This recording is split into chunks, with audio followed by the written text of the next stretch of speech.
안녕하세요. 전산세무 1급 제78회 기출문제 이론편 보겠습니다. 문제 1번. 다음은 매출 채권과 대손충당금 관련 자료이다. 기업회계 기준에 따라 회계 처리하였을 때 당기 재무제표에 미치는 영향에 대한 설명으로 틀린 것은?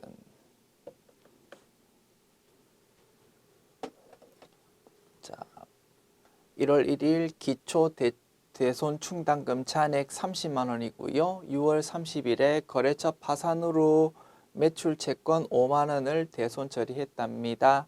8월 25일에 전기에 대손 처리한 채권 중 3만 원을 현금으로 회수했대요. 12월 31일 현재 매출 채권 잔액은 1,000만 원이고요. 대손충당금 설정률은 2%로 가정한답니다. 대손충당금에 대한 내용들이 쭉 나와 있으니까 대손충당금의 총계적 원장 그려보면 되겠습니다.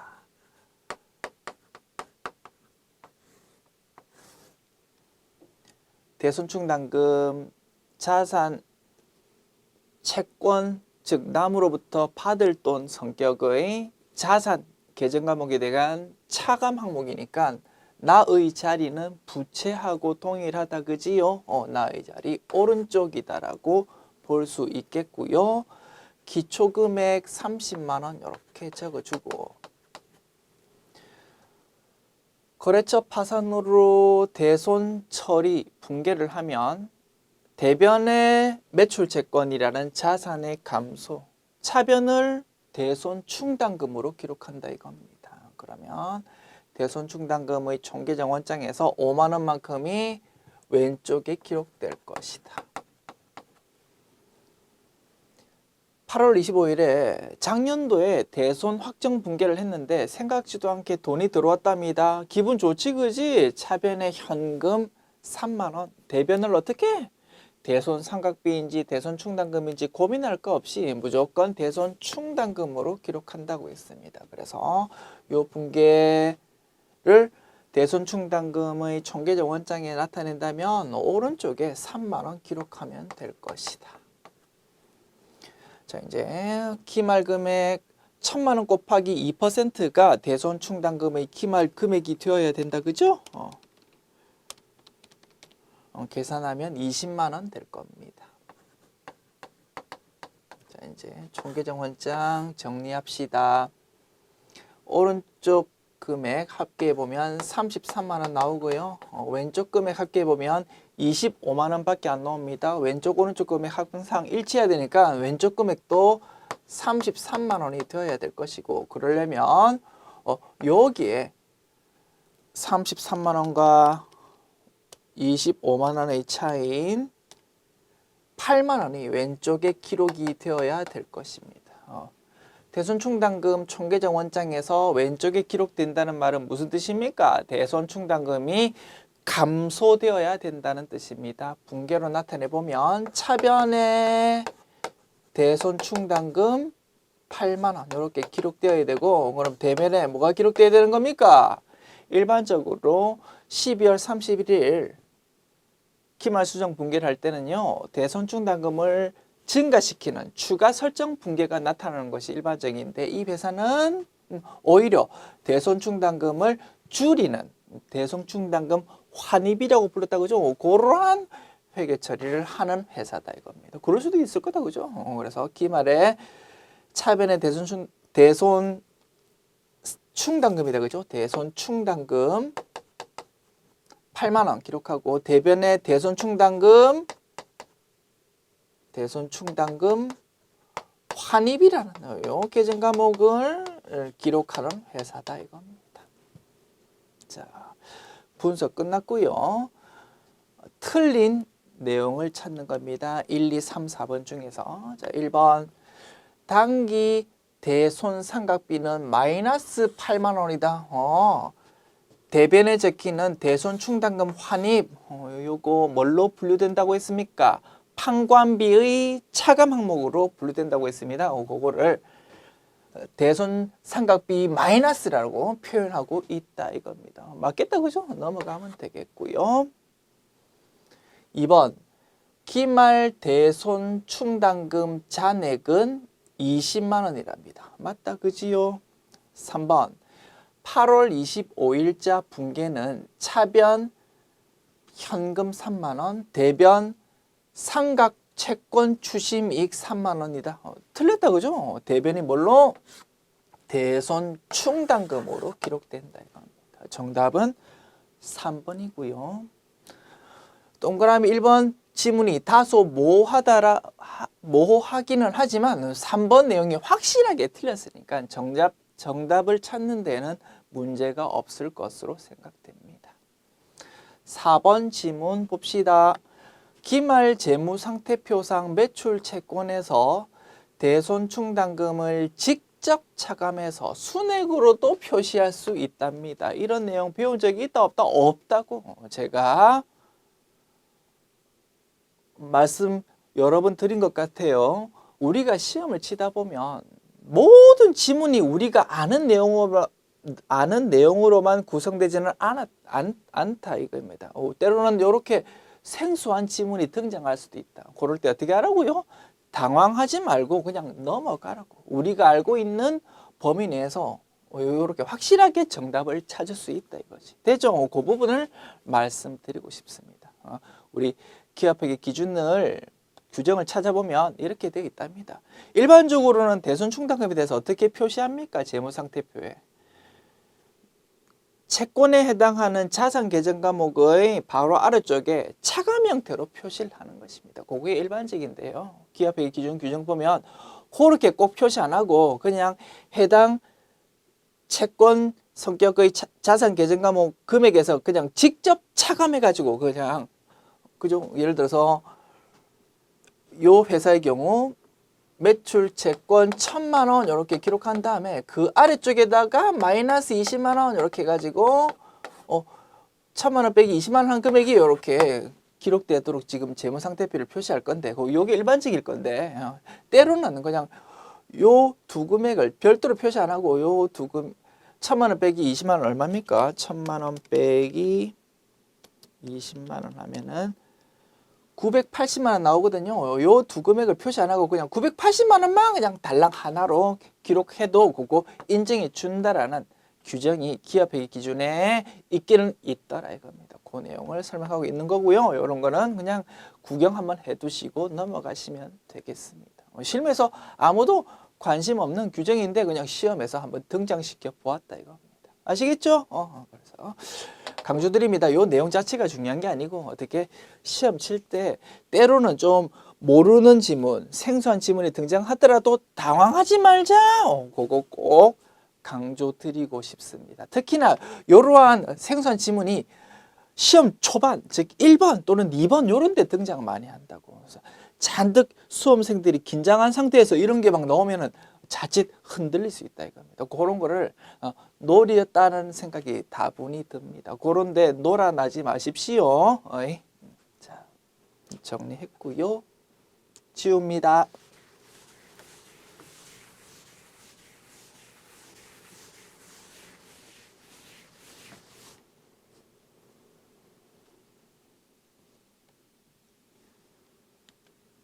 문제 2번. 다음의 자료에서 X2년도 재무제표에 반영될 감가상각비와 감가상각 누계액은 얼마일까요? 취득을 X1년도 1월 1일에 했고 정율법이고 취득금액 100만 원. 정율법에서 정율은 20%랍니다.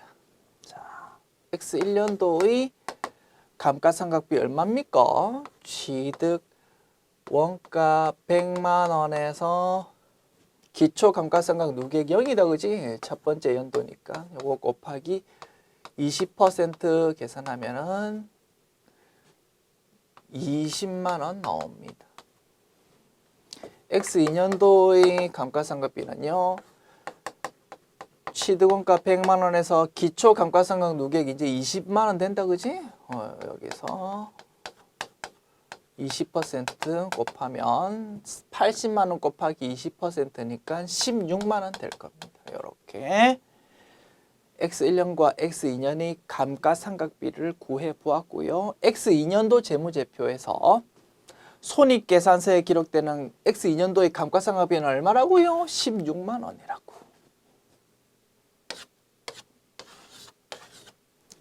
그 다음에 X2년도 재무상태표에 기록되는 감가상각 누계액은 얼마라고요? 이 두 개 합한 거지 뭐, 그지? 36만 원 될 것입니다. 그래서 정답은 1번. 그리고 참고로 뭐 이러한 성격도 알아두자고 했습니다. 정률법에서의 매년도 감가상각비는 일정한 비율로 점점 줄어든다고 했습니다. 일정한 비율은 1-정률이라고 했습니다. 그러면 이 문제에서는 1-20%니까 80%라고 볼 수 있다. 그죠? 그래서 20만 원 곱하기 80%, 0.8이다. 그죠? 이렇게 구하면 20만 원 곱하기 0.8 이렇게 하면 바로 16만 원 구할 수도 있더라 이거지. 됐죠? 이 성격도 알아두기로 합시다. 이 성격 사용하면 조금 더 빨리 문제 풀 수도 있을 거다. 그지요? 오케이. 지웁니다.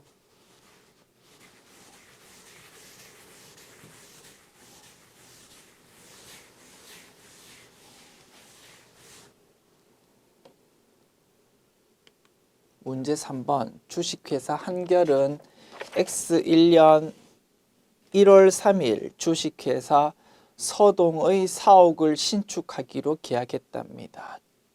총 공사 계약 금액은 1억 원이고 공사가 완료된 X3년까지의 사옥 신축과 관련된 자료는 다음과 같답니다. X1년, X2년, X3년 단기 발생 공사 원가, 추가 소요 추정 원가, 공사 대금 청구액이라는 자료가 쭉 나와 있습니다. 주식회사 한결의 수익 인식에 진행 기준을 적용할 경우 X2년도에 인식하여야 할 공사 수익은 얼마일까요? 라고 묻고 있습니다. X2년도의 공사 수익을 묻는다. 진행 기준에 따라 매년 인식해야 되는 수익 금액, 우리 법인세에서 이러한 내용을 공부했었다. 그죠? 법인세법의 규정과 회계에서의 규정, 진행 기준이라는 내용은 동일합니다. 그래서 우리가 법인세법에서 열심히 공부했던 진행 기준 그 내용에 따라서 이 문제 풀면 되겠다. 아시겠죠? 자, X2년도의 공사 수익 지금 구하려고 하는데 그러려면 X1년도에 대한 수익도 먼저 파악이 돼야 될 겁니다. 자, X1년도의 수익 봅시다. X1년도에 발생한 공사 원가가 1,600만 원인데요. X1년도 시점에서 추가로 소요될 추정 원가를 계산해 보니까 6,400만 원이랍니다. 그러면 X1년도 말 시점에서 총 공사비는 얼마로 예상이 됩니까? 1,600만 원과 6,400만 원 두 개 합한 8천만 원으로 예상됩니다. 8천만 원 총 공사비 예상되는 상황에서 1,600만 원 발생했으니까요. X1년도의 공사 진행률은 몇 퍼센트입니까? 16 나누기 80 하면은 20%입니다. 따라서 X1년도에 인식해야 되는 공사 수익은 얼마요? 20% 곱하기 1억 원. 2천만 원 될 겁니다. 자, 이제 X2년도 구합시다. X2년도에 있어서 X2년도에 발생한 공사 원가는 2,900만 원이고요. X2년도 말 시점에서 추가로 소요될 원가를 추정해 보니까 4,500만 원이랍니다. 그러면 X2년도 입장에서 총 공사비는 얼마로 예상이 됩니까? 2,900만 원 X2년도에 발생했고 원가가 X1년도에도 공사 원가 발생했다. 그지? 1,600만 원. 그 다음에 앞으로 추가로 발생한 원가는 4,500만 원이랍니다. 하나, 둘, 셋. 요거 합한 거가 총 공사 예정비일 겁니다. 1,600만 원 플러스 2,900만 원 플러스 4,500만 원 하면은요 9,000만 원 됩니다. 자, 여기서 X1년과 X2년 두 개 년도에 걸쳐서 발생한 원가는 했다고요. 1,600만 원과 2,900만 원 합하면 4,500만 원이라고. 그래서 X2년도까지 진행된 공사 진행률을 따져보니까 50%더라 이겁니다. 그러면 X2년도의 공사 수익 이렇게 계산 날 거다, 그지? 1억 원 곱하기 50% 5천만 원입니다. 요 5천만 원을 X2년도까지 공사 수익으로 인식하면 되는데 X1년도에 이미 공사 수익으로 인식한 게 얼마가 있었다고요? 2천만 원 있었다고요. 따라서 X2년도의 공사 수익은 3천만 원으로 이렇게 계산할 수 있을 겁니다. 됐지요? 정답은 3천만 원이라고 되어 있는 3번 됐습니다. 그래서 가끔 이렇게 진행 기준에 따라서 공사 수익 계산해 보십시오 라는 문제가 나오는 것 같아요. 잘 연습해 두시기 바랍니다.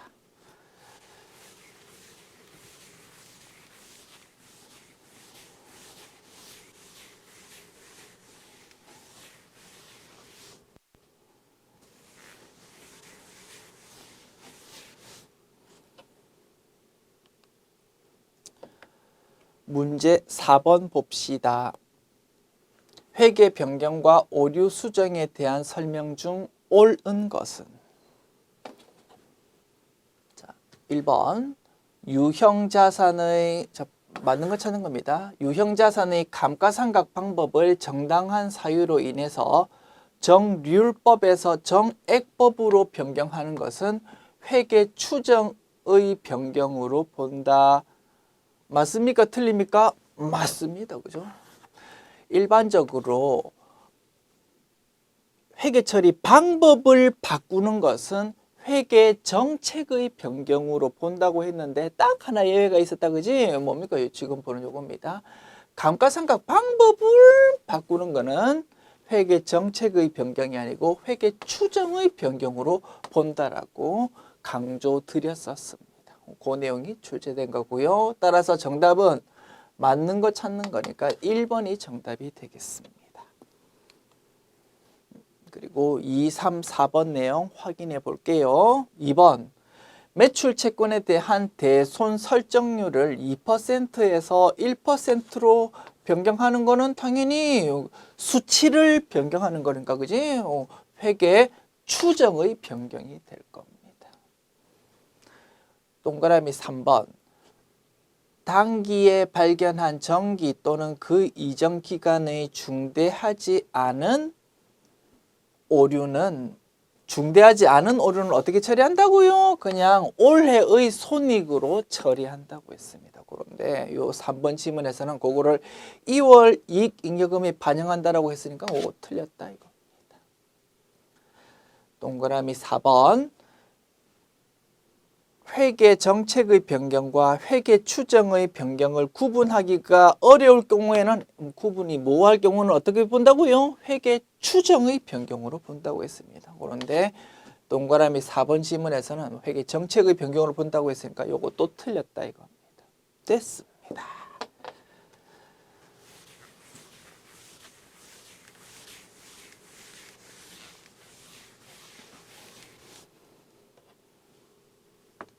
문제 5번 다음의 설명 중 맞는 것으로 묶여진 것은? 1번 가 주식 배당액의 10% 이상을 자본금의 2분의 1까지 적립해야 한다. 틀렸다 그죠? 출발점이 틀렸습니다. 주식 배당이 아니고 현금 배당 또는 금전 배당 그렇게 단어가 수정이 되어야 맞을 겁니다. 그래서 가지문 틀렸고요. 자본 증자 시 발생한 등록세는 세금과 공과로 처리해야 한다. 틀렸습니다. 주식을 발행하는 과정에서 짜잘하게 돈이 들 수 있다고 했습니다. 뭐 주식이란 거 증권을 찍어내려면 인쇄비도 들 거고요. 뭐 그 외에 짜잘한 돈이 좀 들 건데 그런 거는 신주 발행비로서 주식 발행 초과금을 차감하거나 주식 할인 발행 차감을 플러스하거나 뭐 그렇게 해야 된다고 했습니다. 그죠? 주식 발행하는 과정에서 등록세라는 세금을 내야 되나 봐요. 이것도 대표적인 신주 발행비에 해당한답니다. 됐습니다. 그래서 요 나번 지문도 틀렸다. 맞으려면 어떻게? 세금과 공과가 아니고 신주 발행비니까 그지? 주식 발행 초과금을 차감하거나 주식 할인 발행 차감을 증가시켜야 된다. 뭐 그렇게 되어야 맞을 겁니다. 다 주식 발행 초과금은 주식을 액면금액보다 초과 발행하는 경우 발생한다. 맞겠다, 그치요? 라 매도 가능 증권 평가 손익은 기타 포괄 손익 누계액에 속한다, 그지? 요거는 자본 항목이다. 맞다 이겁니다. 그래서 가나 다라 중에서 맞는 것은 다와 라가 될 것입니다. 다와 라가 되어 있는 4번이 정답. 지웁니다.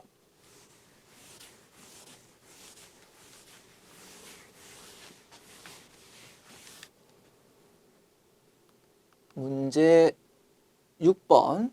조업도의 변동에 관계없이 그 단위당 원가가 일정한 원가는 무엇일까요? 단, 전체 조업도 구간에 따른 총원가의 변화율은 일정하다. 자, 정답 뭡니까? 요 중에서 정답은 변동비가 되겠지요. 변동비에 대해서 그래프 한번 복습해 볼까요? 총원가는 어떻게 된다고요? 조업도가 늘어남에 따라서 총원가는 이렇게 그래프로 표시할 수 있다고 했고요. 그러니까 조업도가 늘어나면 비례적으로 또 총원가가 증가한다. 단위당 원가는 어떻게 그래프로 표시할 수 있다고 했습니까?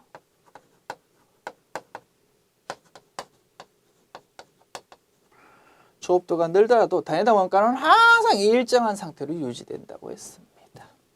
변동비. 그래서 단위당 원가가 일정한 거는 변동비다라고 이렇게 정답을 바로 탁 이렇게 찾을 수 있다. 지웁니다.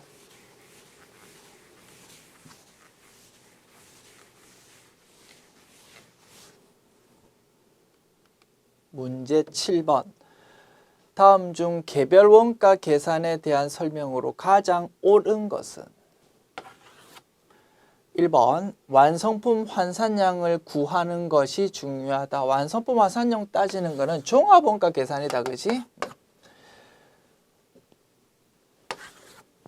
동그라미 2번 직접 원가와 간접 원가의 구분이 중요하다. 맞겠다. 그죠? 직접 원가는 그 해당 제품으로 바로 추적할 수 있고 집계할 수 있고 간접 원가에 해당하는 제조 간접비는 합리적인 배부율을 사용해 가지고 이렇게 각 제품에 배부해야 된다 이겁니다. 그래서 제조 간접비의 각 제품의 배부가 개별 원가 계산에서의 핵심이다라고 했습니다.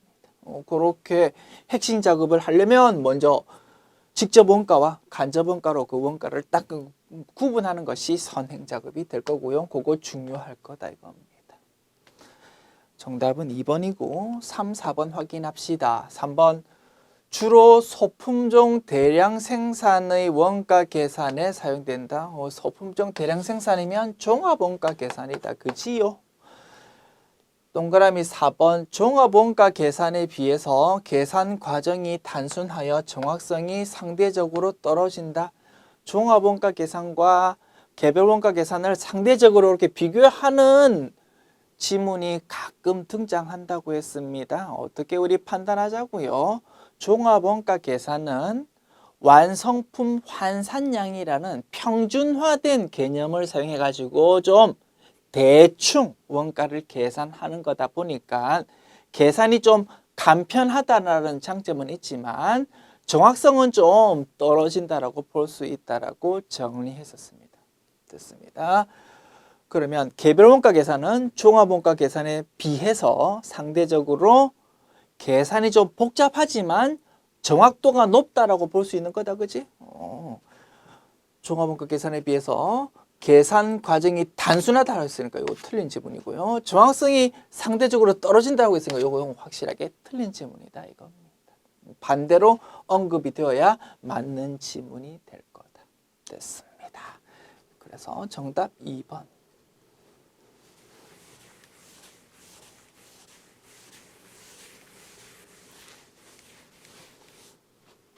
문제 8번. 표준 원가 계산 제도를 사용해서 제품 원가를 계산할 경우 다음 자료를 이용해서 실제 조업도를 구하십시오 라고 되어 있습니다. 정상 조업도 900단위, 고정 제조 간접비 예산액 27,000원, 예산 차이, 조업도 차이 이렇게 제시되어 있네요. 고정 제조 간접비의 차이 분석이다, 그지? 네, 표준 원가 계산 제도요. 실제 금액이 있을 거고 예산 금액이 있을 겁니다. 그 다음에 배부액이 있을 겁니다. 자, 예산액이 얼마라고요? 27,000원이고 자, 요거를 예산 차이라고 부르고 요거를 조업도 차이라고 부른다고 했습니다. 예산 차이가 2,500원 유리, 조업도 차이가 3,000원 분리. 그러면 실제 금액은요, 예산 금액보다 2,500원 작은 금액인 27,000원 빼기 2,500원 하면은 24,500원 나올 거고요. 조업도 차이는 3,000원 풀리니까 27,000원에서 마이너스 3,000원, 24,000원이 배부액이 될 것입니다. 정상조업도라고 표현하고 있네요. 예산을 세울 때 조업도가 사용될 겁니다. 예산을 세울 때 사용되는 예정조업도를 기준조업도라고 불렀다고 그죠? 그런데 이 문제에서는 기준조업도라는 용어 대신 정상조업도라고 그렇게 표현하고 있네요. 자, 기준조업도가 900단위이니까 SP는 27,000 나누기 900 한 30으로 파악할 수 있겠습니다. 배부액이라는 것은 SP 곱하기 SQ라고 볼 수 있고요. SP가 30이고 그러면 SQ는 얼마라고 볼 수 있습니까? 24,000 나누기 30 한 800이라고 볼 수 있겠습니다. SQ의 의미는 실제 생산량에 허용된 표준 사용량을 의미하는데 고정 제조 간접비의 차이 분석에 있어서 SQ는 결국 무엇을 의미할 수밖에 없다고 했습니까? 실제 조업도를 의미할 수밖에 없다고 했습니다. 그래서 문제에서 요구하고 있는 실제 조업도의 정답은 800단위가 되는 것이다. 정답 2번 됐습니다. 지웁니다.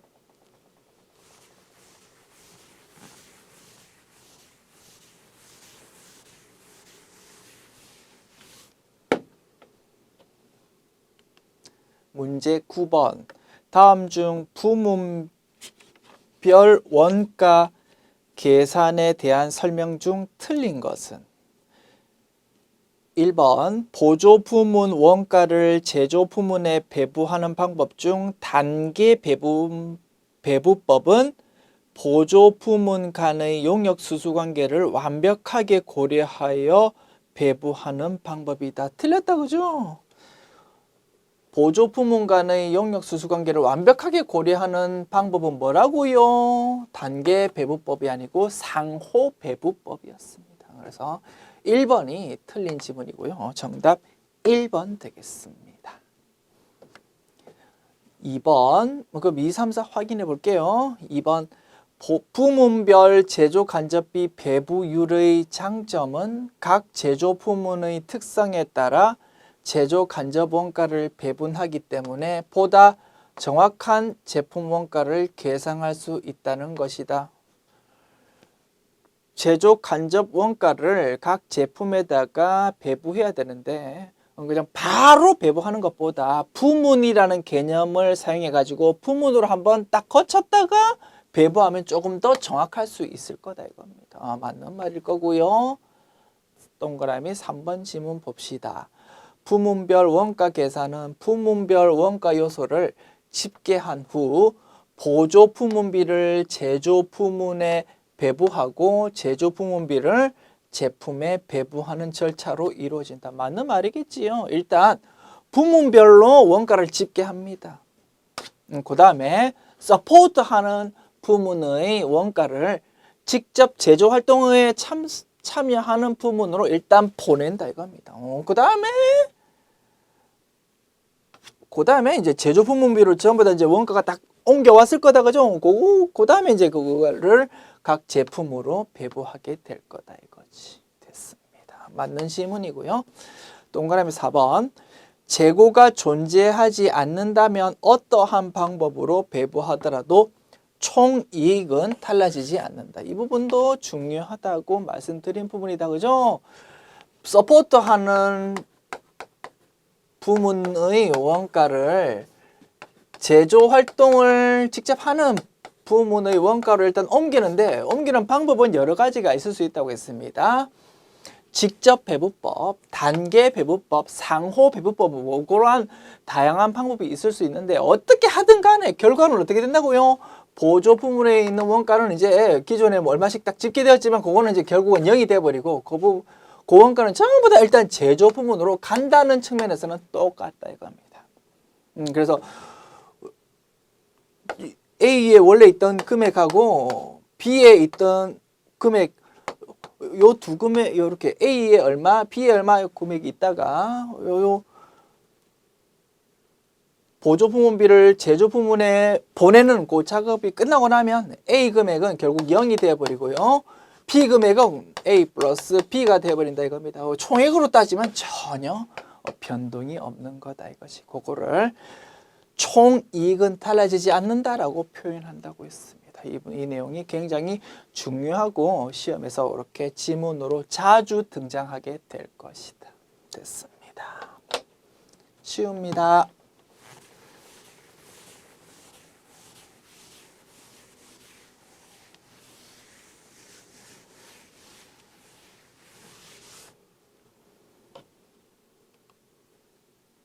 문제 10번. 다음 자료를 참고해서 당기 제품 원가와 매출 원가를 계산하십시오. 단 간접 재료비는 없다고 가정한답니다. 당기 회계 기간 중 재료 구입액은 30만 원, 직접 노무 원가는 18만 원, 제조 간접 원가는 15만 원이랍니다. 그 다음에 재고 현황은 기초 재고, 기말 재고가 각각 원재료, 주공품, 제품이 이렇답니다. 원가의 흐름에 따라서 총계정 원장 딱딱 그려서 분석해 보면 되겠다 그지요?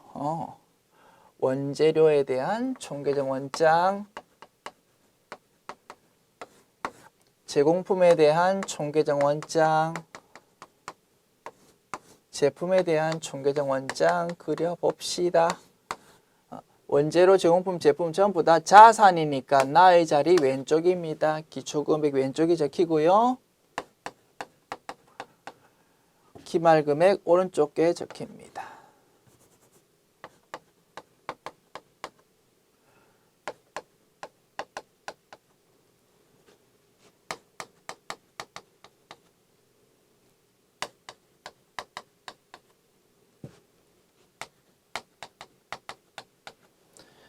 자, 재료 구입액이 30만 원이랍니다. 이쪽에 적히겠지. 원재료가 증가할 거니까. 그러면 생산 활동에 투입된 원재료는 얼마라고요? 네모 금액 구해보면 되겠지, 그지? 왼쪽 금액 10만 원과 30만 원 합해보면 40만 원 되는데 여기서 12만 원 차감하면 될 겁니다. 그러면 28만 원 이렇게 계산될 거고요. 그 다음에 직접 노무 원가 18만 원, 제조 간접 원가 15만 원이라고 문제에서 제시되어 있습니다. 간접 재료비 없으니까 재료비 사용액 28만 원이 그냥 직접 재료비다라고 볼 수 있는 거다, 그죠? 직접 재료비, 직접 노무비, 제조 간접비 요 세 개 합하면 얼마다고요? 28만 원 플러스 18만 원 플러스 15만 원 하면 61만 원 나오거든요. 그게 단기 총 제조 원가다 이겁니다. 그러면 제공품 총계정 원장의 왼쪽 금액이 73만 원 나오거든요. 그러면 오른쪽에 기재되는 단기 제품 제조 원가는 얼마가 될 수밖에 없다고요? 58만 원이 될 수밖에 없다. 금액 적으면 제품 총계정 원장의 왼쪽 합계 금액은 68만 원 되고 거기서 25만 원 차감하면 매출 원가 금액이 43만 원 나옵니다. 이렇게 원가의 흐름에 따른 1년의 금액 분석 작업을 해보았고요. 구하려고 하는 게 뭐다고요? 단기 제품 제조 원가랑 매출 원가랍니다. 단기 제품 제조 원가는 얼마요? 58만 원. 매출 원가는 43만 원. 이렇게 계산할 수 있겠다. 정답은 58만 원, 43만 원 되어 있는 1번이 정답. 치웁니다.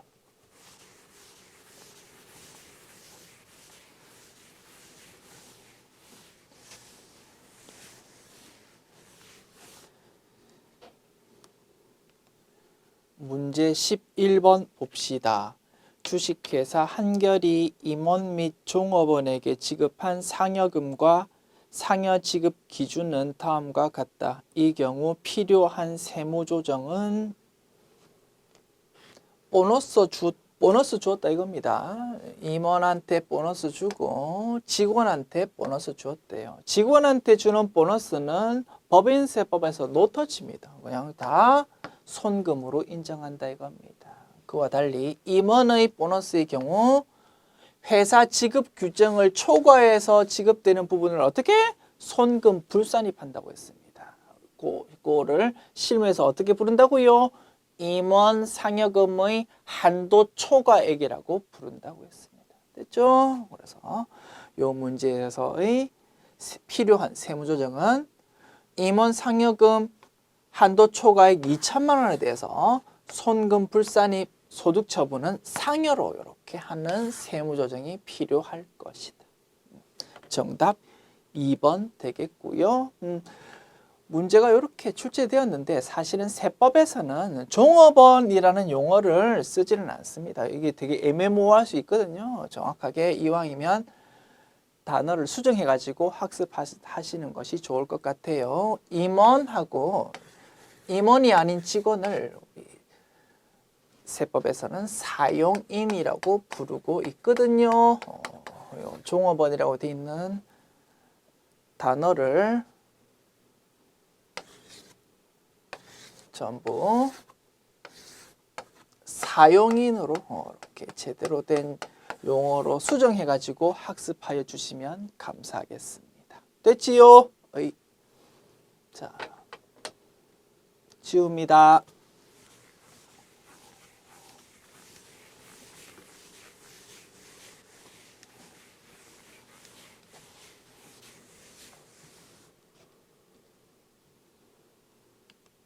문제 12번. 다음은 현행 법인세법상 2016년도 1월 1일 이후 취득한 업무용 승용차의 감가상각에 대한 설명이다. 옳지 않은 것은 업무용 승용차에 대한 내용 공부했다 그죠? 그 내용이 2016년도 1월 1일로부터 적용이 된답니다. 그래서 문제에서 이러한 내용이 언급되어 있고요. 자, 정답 찾아봅시다.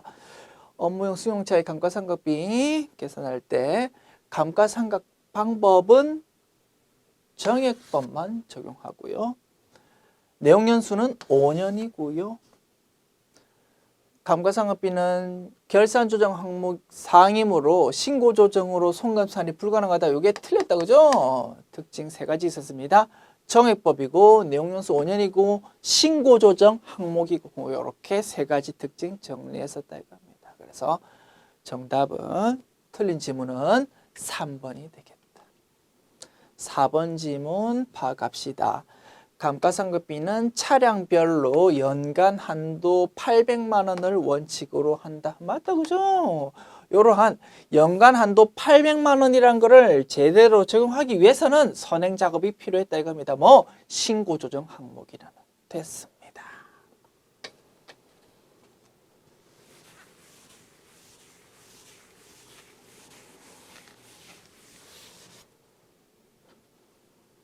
문제 13번. 법인세법과 관련한 다음의 설명 중 틀린 것을 고르시오. 1번. 법인세는 법인의 납세지를 관할하는 세무서장 또는 지방국세청장이 과세한다. 맞겠지요? 2번. 지금 틀린 거 찾는 겁니다. 내국 법인의 법인세 납세지는 그 법인의 등기부에 따른 본점이나 주사무소의 소재지 로 한다. 국내 본점 또는 주사무소가 있지 않아 하는 경우에는 돈 실제로 버는 장소 그지? 사업을 실질적으로 관리하는 장소의 소재지 그걸로 한다. 맞는 설명이고요. 3번. 일반 법인의 경우 최초 사업연도 개시일은 언제? 설립 등기일로 한다 이겁니다. 그리고 예외적으로 설립 등기일 전에 미리 뭔가 장사 시작해가지고 이익을 창출한다면 그 실제로 이익 생긴 날로부터 시작한다. 뭐 그렇게 현재 규정이 되어 있다고 했습니다. 동그라미 4번, 그러면 3번도 맞고요. 그러면 1, 2, 3번 맞으니까 4번 지문이 틀린 지문이겠다. 그죠? 정답은 4번. 파악합니다. 3년도는 법인의 소득을 계산하는 한 회계 기간으로서 법인의 정관에서 정하면 12개월을 초과할 수 있다. 12개월을 초과할 수는 없다라고 했습니다. 그죠? 그래서 4번이 정답.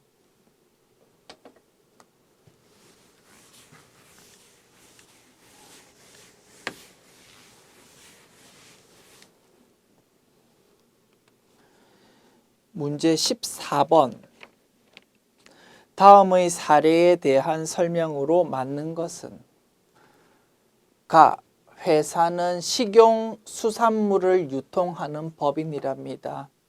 미가공 식료품 뭡니까? 면세 항목이다 이겁니다. 면세 물건을 거래하는 면세 사업자다. 수입한 수산물은 자 미가공 식료품의 경우에는 우리나라에서 생산된 거든 외국에서 생산된 거든 불문하고 전부 다 면세 거래라고 정리했었다 그죠? 그래서 수입한 수산물을 거래하는 것도 면세 항목이다 이겁니다. 수입한 수산물은 국내 보관 창고에서 보관한다. 보관된 수산물의 일부는 국내에 유통되고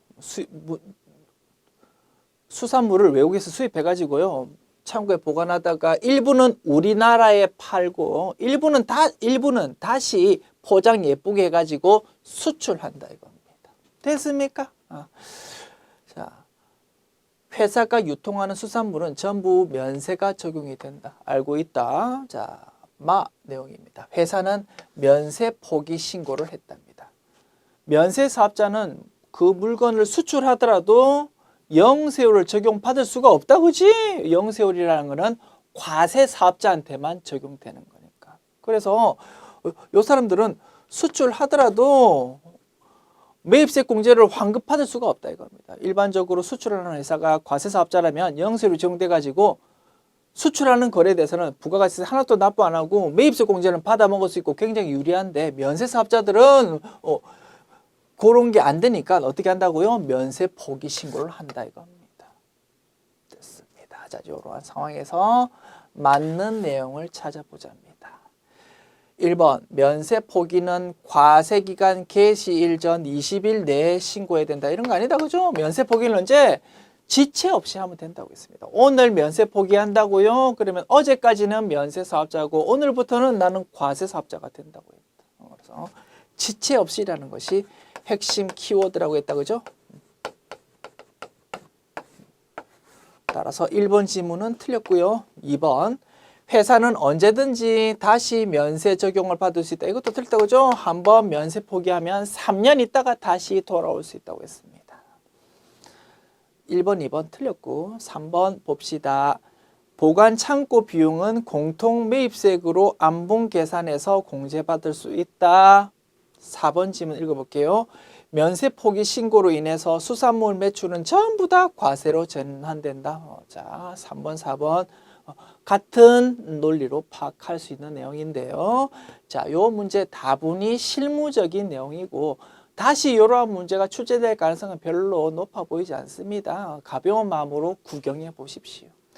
자, 면세 포기라는 제도가 인정되는 이유는 뭐라고요? 이러한 면세사업자가 물건을 수출하는 그러한 상황이 생길 수 있기 때문에 그러한 내용을 지원해 주기 위해서 면세 포기라는 제도가 규정되어 있다고 했습니다. 따라서 법에서는 이렇게 규정되어 있습니다. 우리 교재에서도 언급되어 있고 공부도 했었습니다. 자, 법 규정을 보면 면세 포기할 수 있는 대상은 영세율로 적용되는 거래, 즉 수출하는 거래이거나 또는 학술 용역 같은 경우만 면세 포기가 인정된다라고 규정이 되어 있다 이겁니다. 왜냐하면 면세 포기라는 법 취지가 그런 사람들을 위해서 규정되어 있는 거니까. 자, 그 규정에 따르면 자, 이러한 회사의 경우 면세 포기를 하면 어떻게 적용되냐면 수입한 물건에 대해서 수산물에 대해서 우리나라에서도 팔고 수출도 하는데 면세 포기하면 요 수출되는 것만 영세율 적용 대상 아닙니까? 그죠?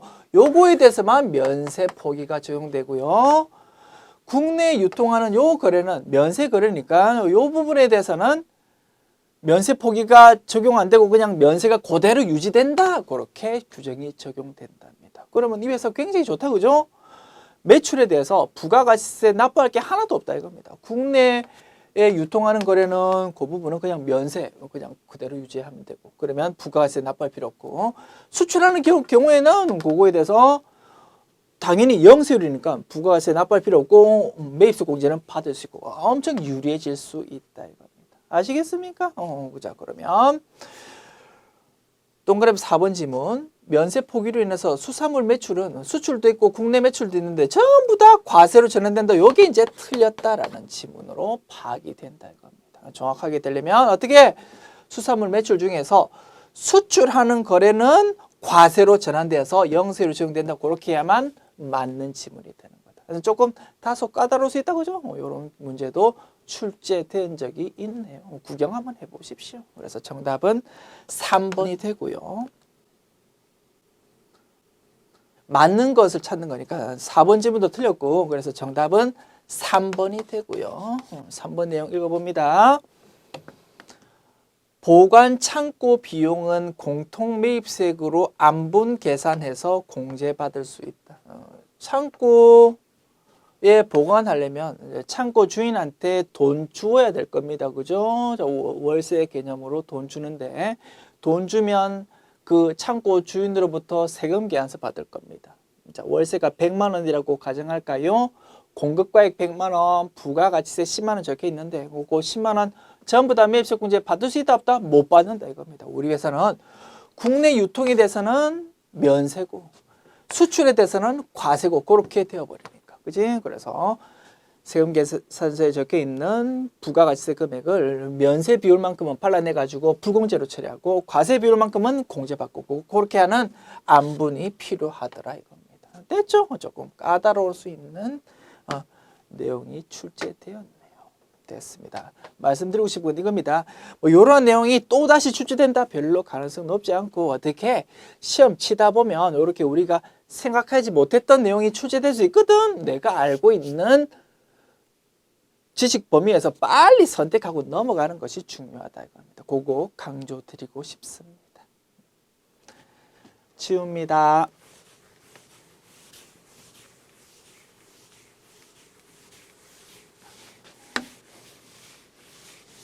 문제 15번.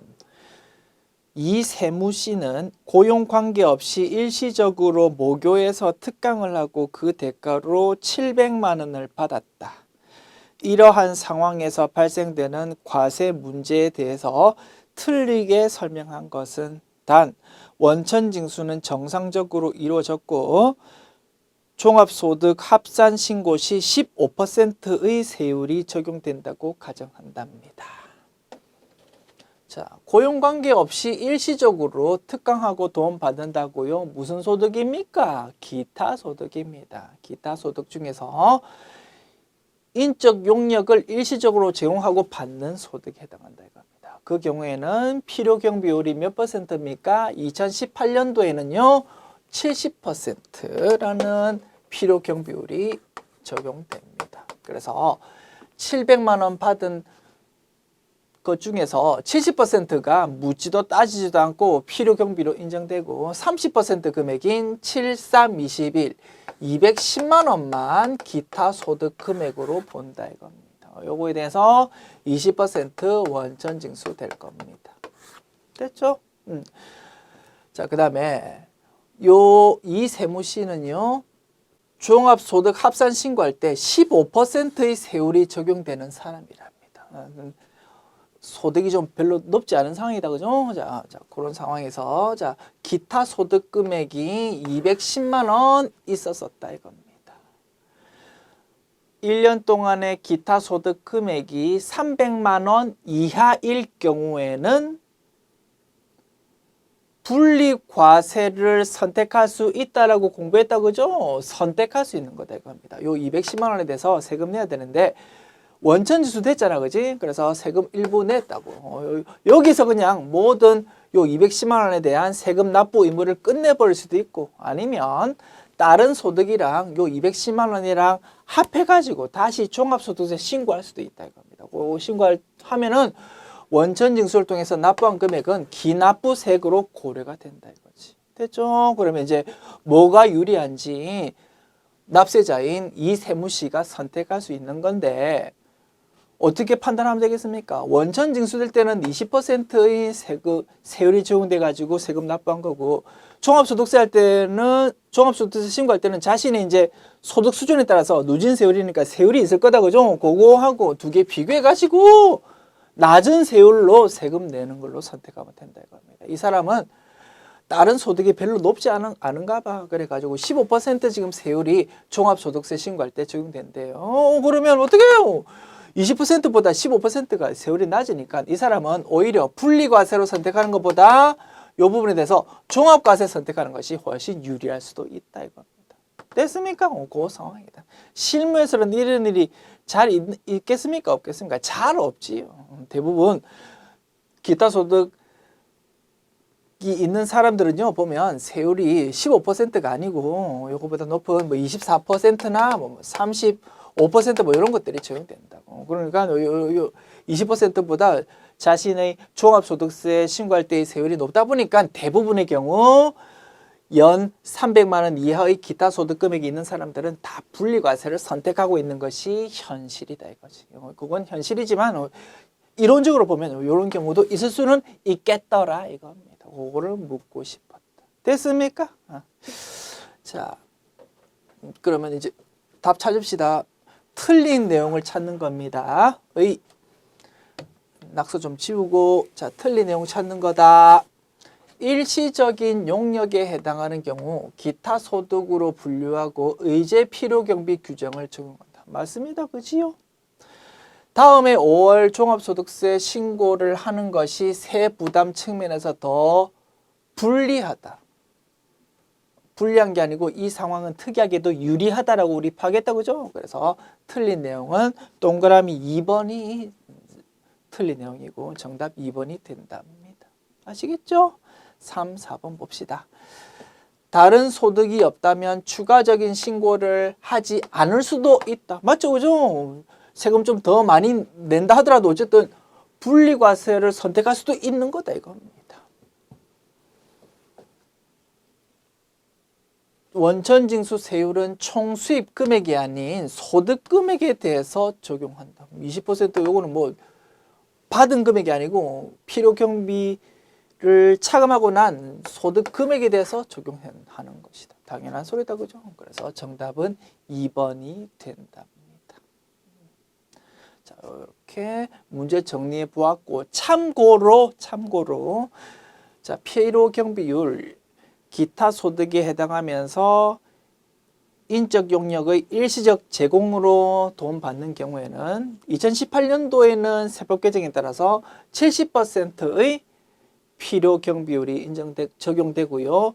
2019년도부터는 요게 세법 개정에 따라서 60%가 또 적용된답니다. 참고로 설명드렸습니다. 그러면 요 문제를 이제 2019년도 입장에서 또는 2019년도 이후 입장에서 요 문제를 푼다. 그러면 어떻게 해석할 수 있겠습니까? 700만 원 곱하기 60%가 필요경비고 그러면 40%에 해당하는 7, 4, 28, 280만 원이 기타 소득 금액입니다라고 파악하고 문제 풀 수 있을 거다. 그래도 결과는 동일할 거다. 그죠? 어쨌든 요 금액이랑 요 금액 둘 다 연 300만 원 이하이니까 됐습니다. 문제 푸는 로직은 똑같을 거고요. 이제 세법 개정에 따라서 좀 짜잘하게 이렇게 세율이 좀 바뀌니까 부연 설명 한번 해 보았습니다. 지금까지 제 78회 기출문제 풀어보았습니다. 수고하셨습니다.